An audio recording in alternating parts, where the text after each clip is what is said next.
বর্ষদিন আসবে, বাইরে আবার সবুজ পাতাটি ঝলমলে দিন হাসবে। সুপ্রিয় শিক্ষার্থীবৃন্দ, আমরাও দৃঢ় আশাবাদ ব্যক্ত করছি। হ্যাঁ, অন্ধকারকে কাটিয়ে আমরা অবশ্যই আলোর দেখা পাব। তোমাদের পদচারণায় আবার মুখরিত হবে আমাদের প্রতিষ্ঠান। শিক্ষার্থীবৃন্দ, আমি চামেলি নার্গিস, সহকারী অধ্যাপক, বাংলা বিভাগ, মাইলস্টোন কলেজ। আমরা গত অনলাইন ক্লাসে তোমাদেরকে দেখিয়েছিলাম বাংলা বানানের নিয়ম।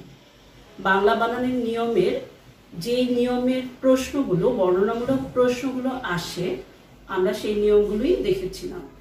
আজকে আমরা দেখব সেই নিয়ম অনুসরণ করে আমরা কিভাবে বানানগুলোকে শুদ্ধ রূপে লিখতে পারি।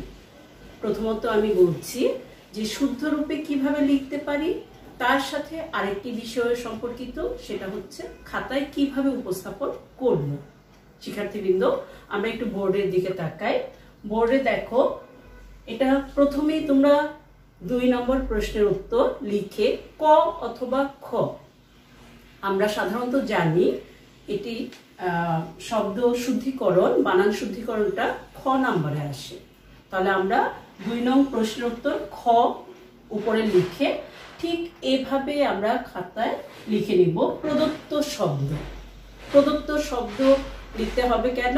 কারণ প্রদত্ত শব্দ প্রশ্নে যেটি দেয়া হয়েছে, প্রশ্নে যে শব্দগুলো আসবে সেই শব্দগুলো আমরা তুলে নিব। তবে 8টি শব্দ আসবে প্রশ্নে, আমরা 8টি শব্দ তো দিতে পারবো না, আমাদের দিতে হবে 5টি শব্দ। সেখান থেকে আমাদের পছন্দ মতো এবং জানা মতো আমরা 5টি শব্দ প্রদত্ত শব্দের ঘরে লিখে নিব। এরপরে ডানে দেখো, আমরা একটা হাইফেন দিয়ে লিখেছি শুদ্ধ বানান। আমরা শুদ্ধ বানান করছি, যেহেতু শুদ্ধ বানান। তোমাদের হাতে যদি সময় থাকে বা সময়ের সাথে যদি তোমরা যেতে পারো, তাহলে অবশ্যই আমি বলবো এটাকে একটা ছোট বক্সের মতো করে, সেই বক্সের ভেতরে 5টা শব্দ আমরা দিতে পারি। তবে এটা জরুরি কিছু না, বা দিতেই হবে এমন কোনো নিয়ম নেই। এভাবে যদি তোমরা স্পষ্টভাবে লিখে দাও তাহলেও হবে। একটা ভালো খাতার সাথে, মানসম্পন্ন খাতার সাথে খাতার উপস্থাপনের সম্পর্ক রয়েছে, সে কারণেই আমাদের বলা। আসল শিক্ষার্থীরা, আমরা দেখি যে কিভাবে আমরা বানানগুলোকে শুদ্ধ করব। প্রথমেই আমি দেখো বানানগুলো লিখেছি এবং সেই বানানগুলো স্বাভাবিক কারণে অশুদ্ধ অবস্থায় আছে। সেই অশুদ্ধ বানানগুলোকে আমরা এবার শুদ্ধ করছি। তবে ভুলেও এখানে অশুদ্ধ বানান লেখা যাবে না। প্রদত্ত শব্দ আর শুদ্ধ বানান। রচনাবলী। রচনাবলী শব্দটা এখানে ভুল কোথায় আছে? ভুল আছে এখানে দেখো, দীর্ঘিকার দিয়ে এসেছে, শব্দটা দীর্ঘিকার দিয়ে এসেছে। শব্দটা হবে শুদ্ধ বানানে রচনা বলি। দেখো, আমরা একটি তৎসম শব্দের বানানে পড়েছিলাম, যেসব তৎসম শব্দে রসইকার, দীর্ঘইকার, রসৌকার, দীর্ঘইকার উভয়ই শুদ্ধ, সেসব ক্ষেত্রে কেবল রসইকার এবং রসৌকার ব্যবহৃত হবে। এখানে দীর্ঘইকার চলে আসছে, এই কারণে আমরা এখন এটাকে রসইকার করে দিলে আমাদের বানানটা শুদ্ধ হবে। দ্বিতীয় বানানটা দেখো, এখানে দ্বিত্ব ভাবে আসছে, যেহেতু একটা রেফ আসছে, রেফের পর দ্বিত্ব ভাবে অর্জন এভাবে আসছে, কিন্তু আমরা পড়েছিলাম রেফের পর ব্যঞ্জন বর্ণে দ্বিত্ব হবে না। তাহলে দেখো শিক্ষার্থীরা, রেফ যেহেতু আছে এবং বর্গজ আমাদের ব্যঞ্জন বর্ণ, এই কারণে আমরা একবার, রেফের পর একবার ব্যবহার করব। আর এখানে আরেকটা ভুল হয়েছে যে মূর্ধন্য, মূর্ধন্য না, এখানে হবে দন্তন্য। ঠিক আছে? তাহলে দেখো, রেফের পর ব্যঞ্জন বর্ণ একটাই হয়েছে। সূর্য, ঠিক একই নিয়মে দুটো শব্দ আসছে। দেখো, সূর্য, এখানেও অন্তস্থ জ আছে, আবার এখানেও জ ফলা আছে, তাহলে দুটো জয়ের ব্যবহার হয়েছে, অথচ রেফ আছে। তাহলে রেফের পর ব্যঞ্জন বর্ণের দ্বিত্ব হচ্ছে না। তাহলে আমরা সূর্য বানানটা কিভাবে লিখবো? সূর্য বানানটা লিখবো একটা জ দিয়ে, রেফ রেফ দিয়ে একটা জ দিয়ে লিখবো, আর জ ফলাটা হচ্ছে না। এই বানানটা আমরা আগে অনেক পেতাম, যে অন্তস্থ জয়ের পরে আবার একটা জ ফলা, কারণ আগে দ্বিত্বভাবে লেখা হতো। এখন আর বাংলা একাডেমির নিয়ম অনুসরণ করে আমরা দ্বিত্বভাবে লিখছি না। তারপর দেখো আরেকটা বানান আছে কৃতিত্ব। কৃতিত্ব, কৃতিত্ব বানানটা ভুল কোথায়? এখানেও দীর্ঘইকার ভুল আছে। কৃতিত্ব বানানটা আগে লিখি, তারপর দেখো কৃতিত্ব বানানটা হবে এই বানানে রস্বইকার দিয়ে। রস্বইকার হলো কেন?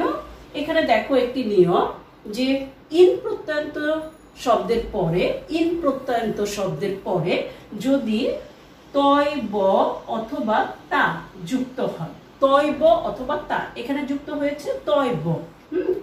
কৃতি, কৃত যোগ ইন, ইন প্রত্যয়ন্ত শব্দ, ইন প্রত্যয়ন্তের সাথে কি যুক্ত হয়েছে?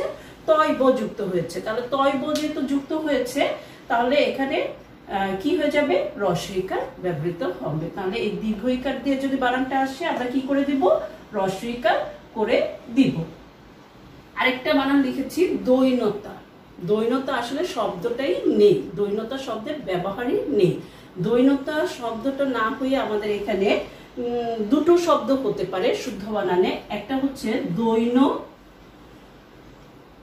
দৈন।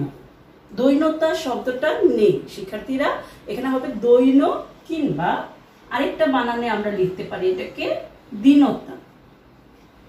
দীনতা, তয় আকার আছে এখানে, দীনতা। তাহলে দৈন অথবা দীনতা, কিন্তু আমরা দৈনতা শব্দটা ব্যবহারযোগ্য নয়, এটা আমরা ব্যবহার করতে পারবো না।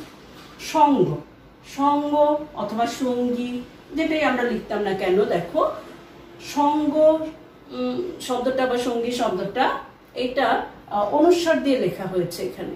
তাহলে ভুল কোথায়? অনুস্বার দিয়ে লেখা হলে না, এটা ও দিয়ে লেখা হবে। দেখো সঙ্গ, অথবা আমরা যদি সঙ্গী লিখি সঙ্গী। দেখো এখন এই সঙ্গ সঙ্গী যেটাই হোক না কেন, এটা আমার সন্ধি সাধিত শব্দ না। যদি সন্ধি সাধিত শব্দ না হয়, তাহলে সেই শব্দে আমরা কখনোই অনুস্বার ব্যবহার করব না। আমরা কি দিয়ে লিখবো? আমরা ও দিয়ে লিখবো। ঠিক আছে? তাহলে সঙ্গী বা সঙ্গ যে বানানটাই আসুক না কেন, সেই বানানটা কি হয়ে যাবে? ও দিয়ে হয়ে যাবে। আমি তোমাদের নিয়মের ক্লাসে হয়তো বলেছিলাম আতঙ্ক, আকাঙ্ক্ষা এগুলো সন্ধি সাধিত শব্দ না, এই কারণে এই শব্দগুলো আমাদের ও ব্যবহার হয়েছে। দিঘি শব্দটা আমাদের এই বানানটাই অনেকের কাছে পরিচিত, আমরা ঠিক এইভাবেই বানানটা অনেকে লিখে থাকি, ব্যবহার করে থাকি, কিন্তু এখানে ভুল কোথায়? বানানটা ভুলটা হচ্ছে, দেখো দিঘি বানানটা হবে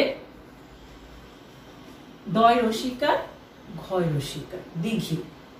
দিঘি বানানটা দেখো কেন দুই জায়গায় রস্বইকার হলো? কারণ এটা অতৎসম শব্দ।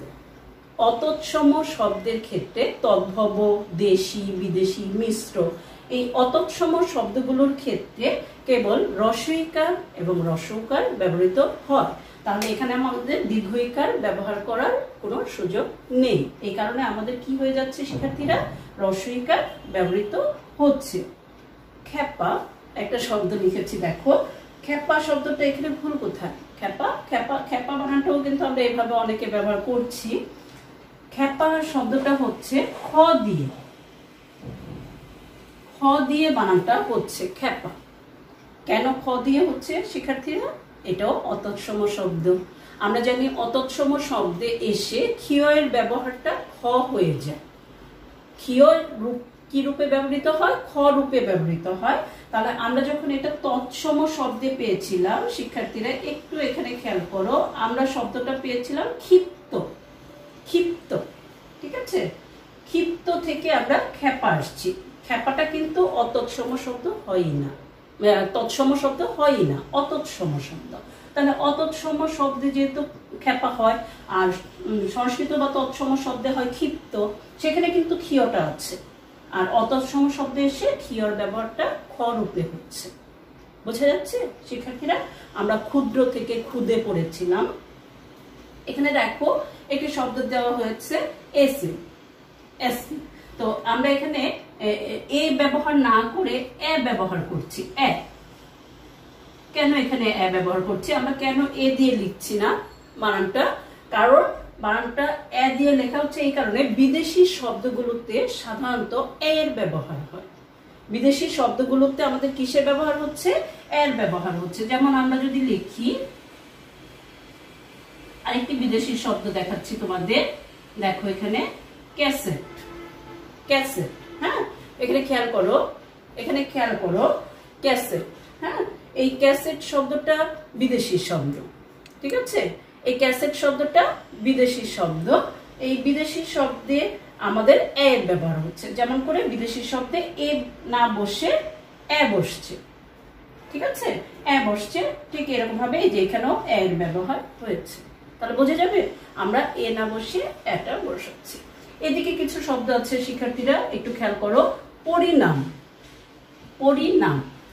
এখানে পরিণাম শব্দটাই ভুল আসছে, ঠিক এইভাবে মূর্ধন্য ব্যবহার হবে। এখানে আছে দন্তন্যর ব্যবহার, দন্তন্যের ব্যবহার আছে, মূর্ধন্যের ব্যবহার হবে। কেন মূর্ধন্যের ব্যবহার হলো আমরা নিয়মটা পড়েছিলাম, তোমাদের মনে আছে কিনা? প্র পরি নি, প্র পরি নি, এই উপসর্গগুলোর পরে সবসময় মূর্ধন্য ব্যবহৃত হয়। বুঝতে পেরেছো? তাহলে যেহেতু আমরা পরি উপসর্গ পেয়েছি, পরি উপসর্গের পরে আমাদের কিসের ব্যবহার হচ্ছে? আমাদের মূর্ধন্য ব্যবহার হচ্ছে। মাস্টার, একটা শব্দ দেওয়া হয়েছে মাস্টার। মাস্টার দেখো আমাদের ভুলটা হচ্ছে এই যে মূর্ধন্যস্ব ব্যবহারে। মূর্ধন্যস্ব কেন ব্যবহারে ভুল হচ্ছে? কারণ এটা বিদেশি শব্দ। বিদেশি শব্দে কখনোই মূর্ধন্যস্ব ব্যবহৃত হবে না। কি ব্যবহৃত হবে? দন্তস্ব, ঠিক আছে? এই কারণে এই যে মূর্ধন্যস্বর কারণে এই বানানটা ভুল ছিল। এখন আমাদের বানানটা হলো দন্তস্ব দিয়ে। নারায়ণ একটি শব্দ লেখা হয়েছে। নারায়ণ শব্দটার ভুল কোথায় শিক্ষার্থীরা? নারায়ণ শব্দের ভুল হচ্ছে, শব্দটা আগে লিখি, দেখো এখানেও মূর্ধন্য শেষে, মূর্ধন্য। কেন মূর্ধন্যর ব্যবহার হলো এখানে শেষে? আমরা একটা নিয়ম পড়েছিলাম কিনা যে পর, পার, চন্দ্র, নার, রাম, উত্তর, রবীন্দ্র, এই শব্দগুলোর পরে যদি আয়ন প্রত্যয় যোগ হয়ে কোনো শব্দ গঠন করে, তাহলে এখানে নারের পরে হচ্ছে আয়ন প্রত্যয় যোগ হয়ে নতুন শব্দ গঠিত হয়েছে নারায়ণ। তাহলে আমাদের এই নারায়ণ শব্দটার মধ্যে অবশ্যই কি ব্যবহৃত হবে? মূর্ধন্য ব্যবহৃত হবে এবং হচ্ছে। দেখো এই শব্দটা আছে কৃত্তিবাস। আমরা জানি কোন রচয়িতা যখন তার নামের বানানটা ঠিক যেভাবে লিখে আমাদেরও সেই বানানে লিখতে হয়। আমরা প্রখ্যাত কবি শামসুর রহমানের কথা জানি, তিনি তার নামের বানানে রহমান ব্যবহার করতেন, রহমান না। ভুল করে কেউ যদি তোমরা রহমান লিখো, সেখানে আমরা শব্দটাকে ভুল বলে ধরে নেই। তাহলে ঠিক একই রকম ভাবে আমরা কৃত্তিবাসকে জানি, রামায়ণ রচয়িতা কৃত্তিবাস, তার নামের বানানটাই হচ্ছে দেখো কৃত্তিবাস, ঠিক এই বানানটা কৃত্তিবাস। আমরা তাহলে এই বানানটা করব যে কৃত্তিবাস নামের বানানটা কিভাবে?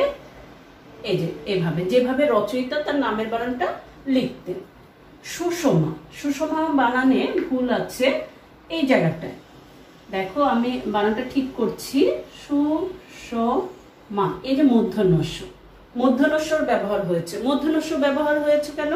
কারণ হচ্ছে বি, সু, এই উপসর্গগুলোর পরে সবসময় মূর্ধন্যস্ব ব্যবহৃত হয়। তাহলে এই যে সু একটা কি উপসর্গ, এই উপসর্গের পরে তাহলে মূর্ধন্যস্ব ব্যবহৃত হয়েছে।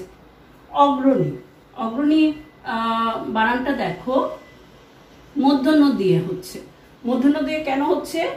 অগ্র, গ্রাম, এই শব্দগুলোর মধ্যে, এই শব্দগুলোর পরে নি ধাতুতে সবসময় মূর্ধন্য বসবে, অগ্র, গ্রাম এগুলোর পরে, এই কারণে এটা মূর্ধন্য হচ্ছে। অগ্রণী, গ্রামণী এরকম। প্রতিদ্বন্দ্বিতা, প্রতিদ্বন্দ্বিতা বানানটা শিক্ষার্থীরা এখানে ভুল আছে। দেখো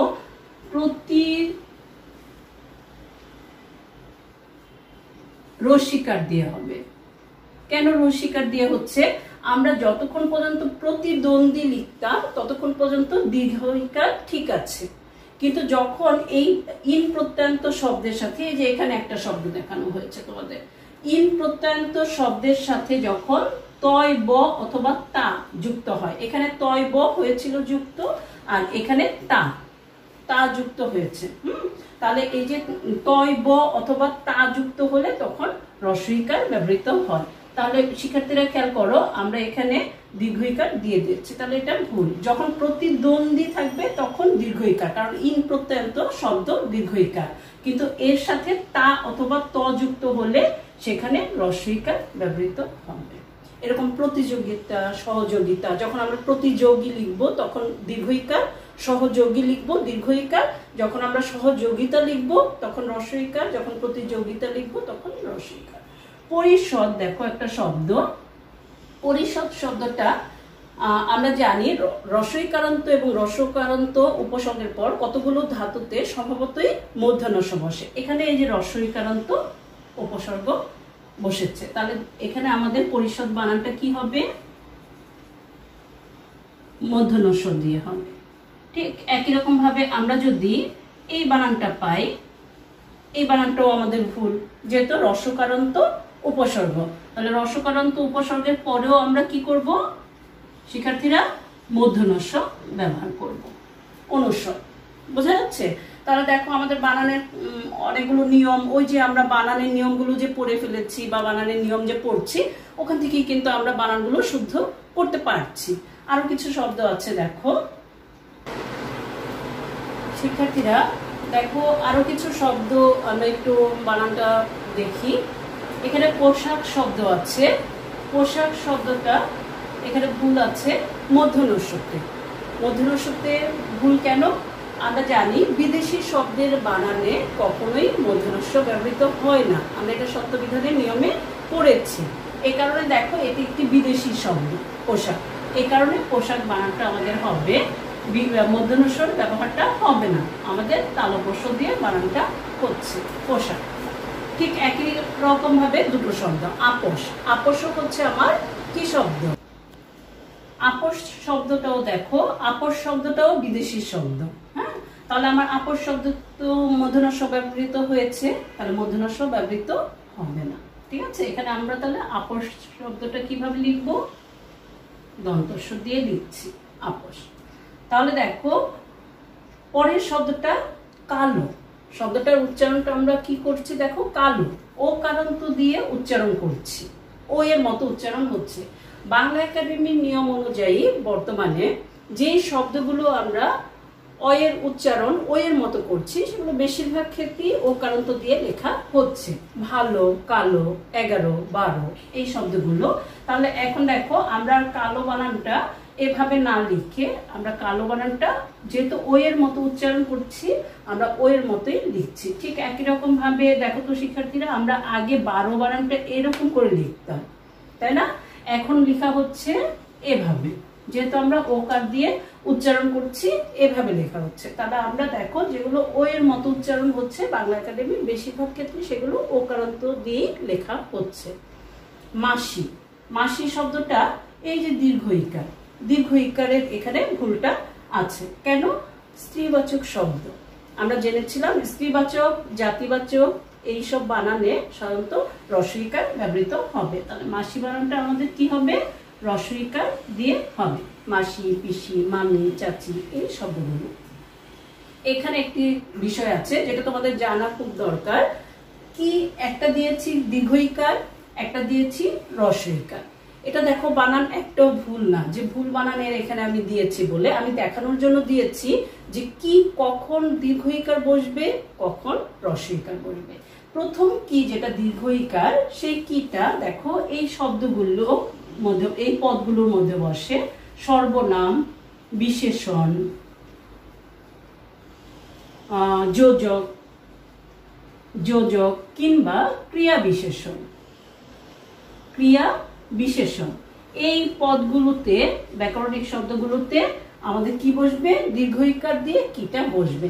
আরো যদি সহজ করে বলতে হয় তাহলে যেখানেই আমাদের বর্ণনা করে বলতে হয়, যেমন আমি যদি তোমাকে জিজ্ঞেস করি তোমার নাম কি, তুমি কি আমাকে হ্যাঁ অথবা না দিয়ে উত্তরটা দিতে পারো? না, তোমার নামটা আমাকে বর্ণনা করে বলতে হবে, যে মিস আমার নাম আয়েশা, আমার নাম ফাতেমা, ঠিক আছে? এরকম নানান কিছু কিন্তু আমাদের বলতে হবে নামগুলো। তাহলে যখন আমরা বর্ণনা করে বলবো বা করোনা কি, আবহাওয়া কি, তখন আমার বর্ণনা করতে হচ্ছে, সেই কিটা হবে আমার দীর্ঘইকার। এটা তোমাদের সহজে বললাম, সবসময় মনে রাখবে এখানে সর্বনাম, সর্বনাম, বিশেষণ, যোজক, ক্রিয়া বিশেষণ, এই 4টি ক্ষেত্রে আমাদের কিটা দীর্ঘইকার হিসেবে ব্যবহৃত হয়। এবার আসো রস্বইকারে। রস্বইকারে যখন আমরা হা অথবা না বলে উত্তরটা দিতে পারি। আমি যখন তোমাকে বলবো তোমার নাম কি আয়েশা, তুমি বলবে হ্যাঁ। ওই যে হা দিয়ে বা না দিয়ে তুমি উত্তরটা করলে, ঠিক আছে, তখন আমি কিন্তু তোমার নাম কি আয়েশা, হা দিয়ে না দিয়ে উত্তরটা পাচ্ছি, তখন কিন্তু এই কিটা রস্বইকার হয়ে যাবে। তাহলে হা অথবা না দিয়ে যখন উত্তরটা করব তখন কি, কিন্তু বর্ণনামূলক ভাবে যখন করব তখন কিটা দীর্ঘইকার হবে। তাহলে এই জিনিসটা বোঝানোর জন্য আমি এটা দিয়েছি, দুটোই বাক্যে ব্যবহৃত হয়। শুভঙ্কর, দেখো এখানে বানানটা ভুল আছে, ও ব্যবহার করা হয়েছে। ও, এখানে ও ব্যবহারটা হচ্ছে না। কেন ও ব্যবহারটা হচ্ছে না?